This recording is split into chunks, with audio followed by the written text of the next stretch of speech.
am your host, Janelle Shalini, here today to bring you news on COVID-19, the widespread disease that has infected over 700,000 people and killed a staggering 35,000. The virus, similar to the one that caused the 2003 SARS outbreak, but unargumentably spreads much faster, causes respiratory illnesses and flu-like symptoms. It originally appeared in Wuhan, China, and is speculated to be linked to a seafood market. Despite the widespread health and economic impacts that COVID-19 causes, China officials actually found out about the virus weeks before it was officially reported to the rest of the world, even silencing whistleblowers in a bid to contain the spread of information. When China announced the outbreak of a mysterious pneumonia that could only be spread through animal-human transmission on the 31st of December, officials reported the first case of the disease started showing symptoms on the 12th of December. Yet, scientific reports revealed that the outbreak started weeks or months earlier than China let on. The late Dr. Li Wenliang, now regarded as a national hero, also announced to his friends on the 31st of December via WeChat of a SARS-like pneumonia at a hospital he worked in. However, Chinese officials took action to contain the spread of information, issuing a warning letter to 8 doctors, including Dr. Li, for spreading rumors online. Furthermore, despite cases of infected doctors by the 11th of January, Chinese officials persisted that human-to-human transmission was impossible and that there were no cases of infected doctors. It was only on the 19th of January that they admitted human-to-human transmission was possible and that information about the virus was intentionally kept from the public. Many believe that China's silence facilitated the exodus of some 5 million people before the city of Wuhan was quarantined on January 22nd, helping to transport the virus all over the world. Research also found that cases would have been reduced by 66% if interventions in the country had been conducted even 1 week earlier. This begs the question, caught between the choice of revealing the information to the world and hiding it, did China make the right decision? I took to the streets of Singapore to find out what the stance that the youth took, and what they think drove China to its ultimate decision. Oh, hi, excuse me. Hi. Can I just ask you some questions regarding your opinion on the COVID-19 situation? Okay, I guess. Okay, sure. You can just take a seat. What is your name? Hui Shan. Okay, are you working now or are you still a student? I'm still a student. Okay, so I just wanted to find out, do you think China was wrong for delaying the release of information to the public about the coronavirus? I think for me, right, I know there's a lot of debates these days, but I think that it's important to understand the context behind why China did what they did. So we have to consider their culture and how they've always behaved historically. So something that I learned in class is the Hofstede's cultural dimensions, which measures the way countries behave on a scale of 100. So there are some dimensions like indulgence, power distance, long-term orientation, and masculinity. The higher the score, the higher the tendency to behave in a certain way. Countries have differing scores, they might not be able to understand each other. Yeah. So how does this explain China's actions? I think there's one dimension that we can look at it, it's called indulgence. So China has a very low score on the indulgence index, which means that it's a very restrained society.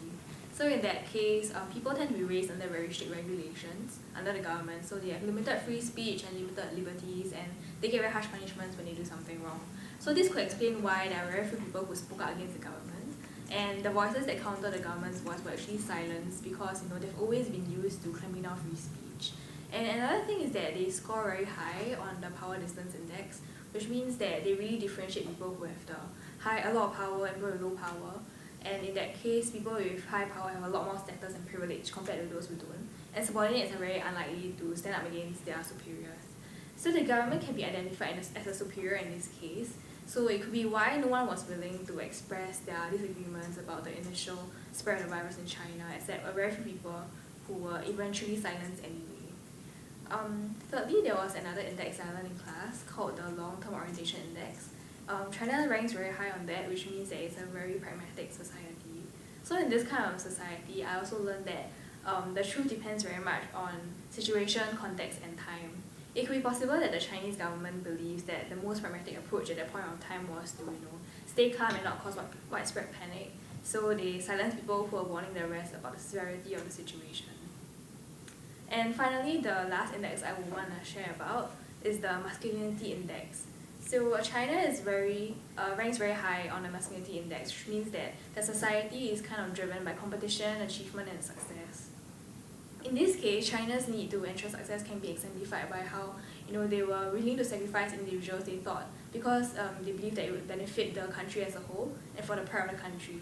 But this doesn't mean that they didn't care about the people. It could be that beneath the surface they're doing a lot of things, but on the surface they want to show that they are controlling it well, so that they will be successful in this whole pandemic situation. Yeah. Okay, thank you. Thank you. Okay, very good points made by Krisha. Now I'm gonna find some other people to ask. Oh, hi! Hey, you see, all the bars closed. Hi, excuse me. Yes. Will you gentlemen care to have a conversation with me? Can just take a seat. Okay, sure.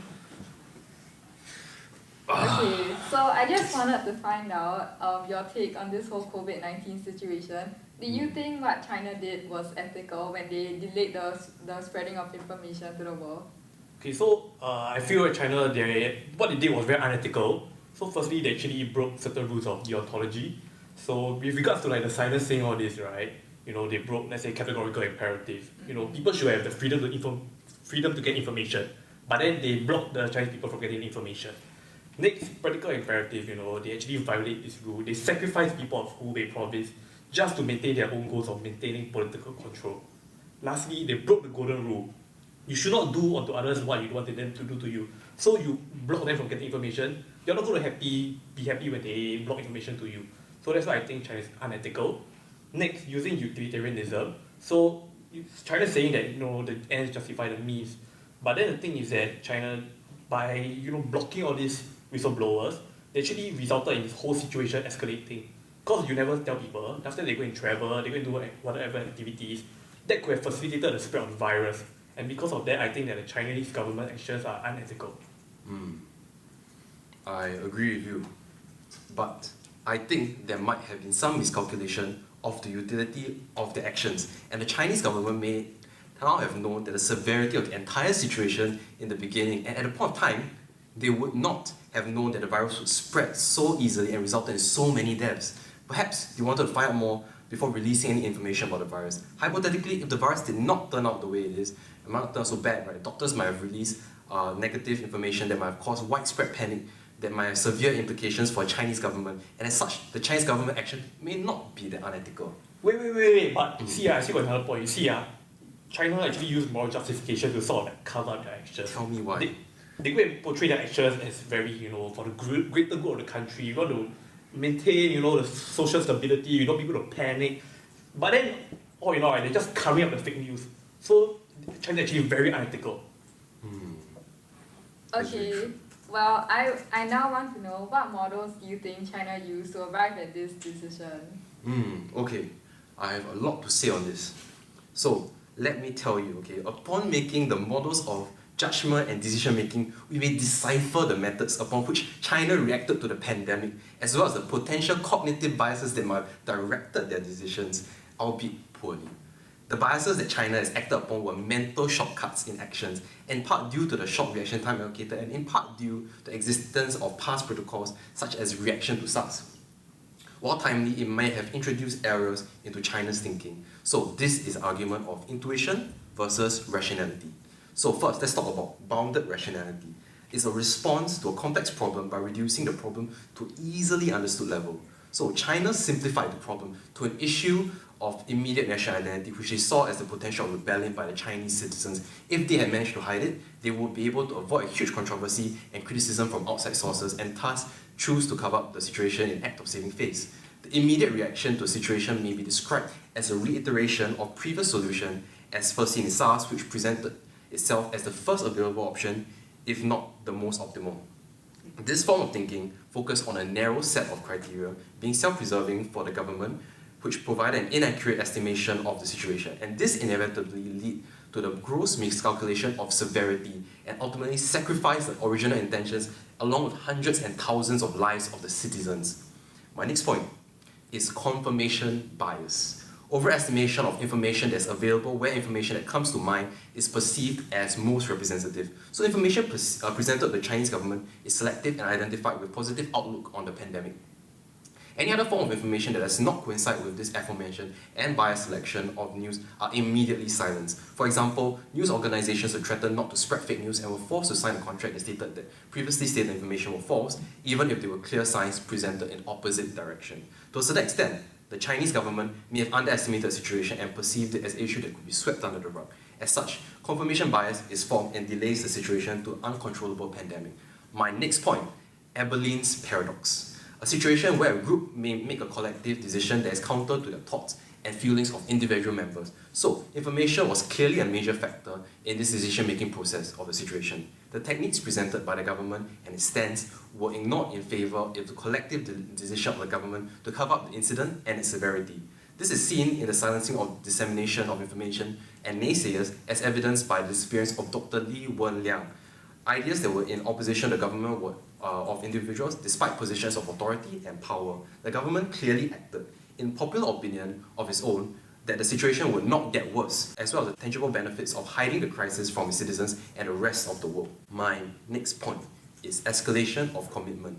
It is a sunk cost fallacy that justifies past choices, irrational behavior, but aligned with previous decisions. And China has reportedly been using WeChat and Twitter to find and silence people sharing coronavirus information, pushing the individual's friends to ask about whereabouts in the US.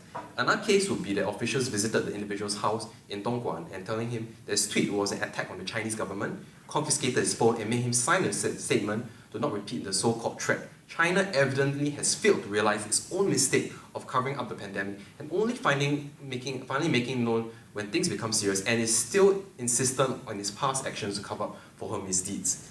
Their actions mirror that of the SARS reaction, which saw the cover-up of a deadly virus and acted upon a similar intuition. Although irrational, they align with previous decisions, and they might be affected the ideology moving forward during the situation, as per sunk cost fallacy.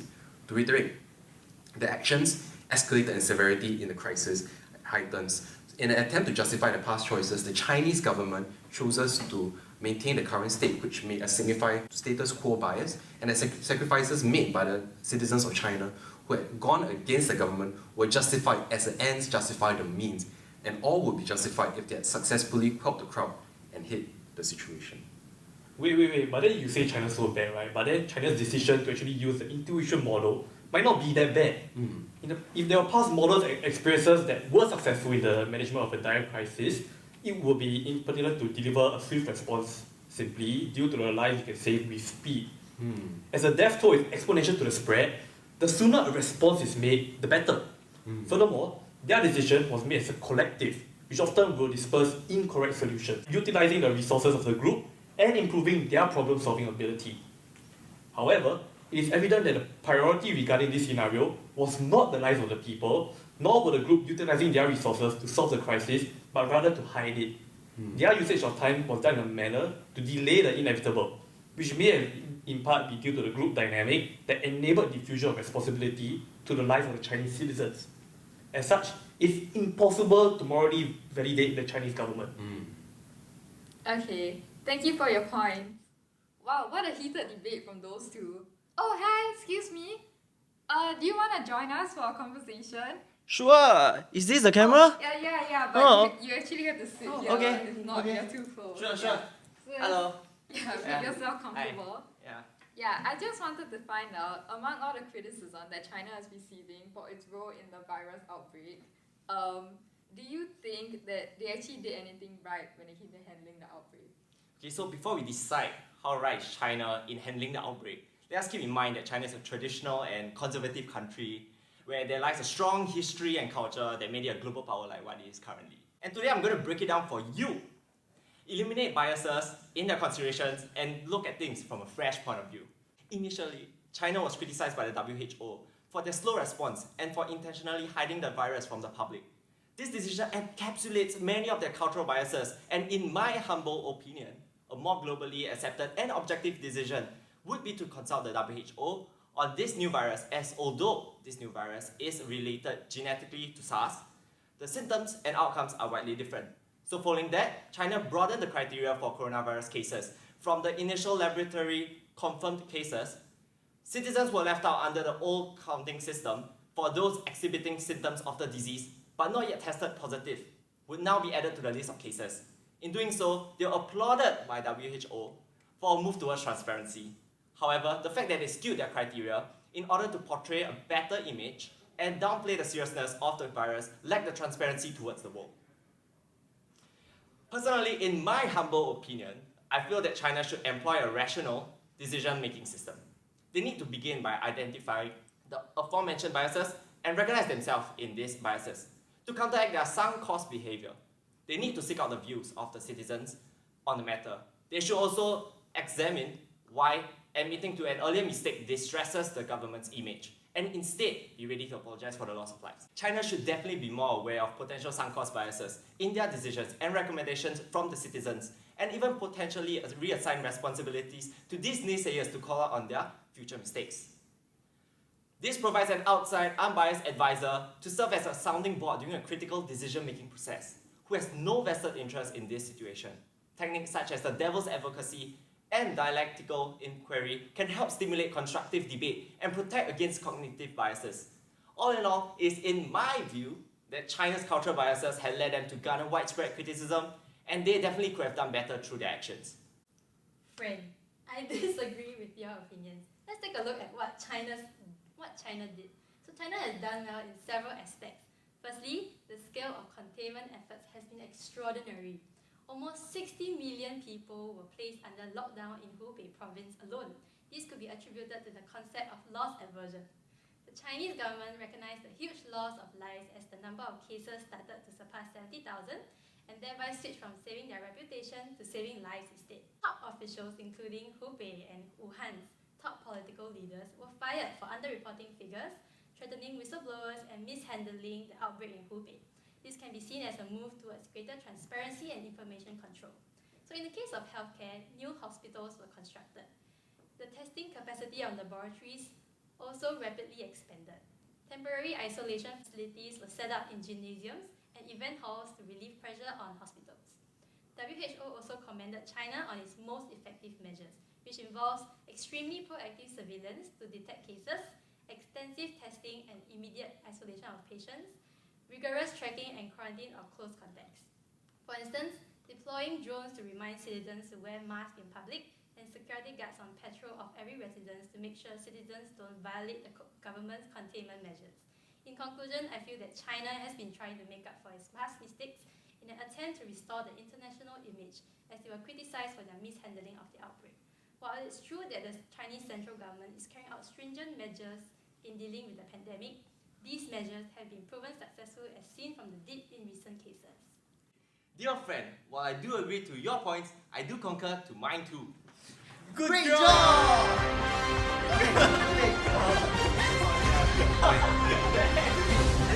I cannot, sia.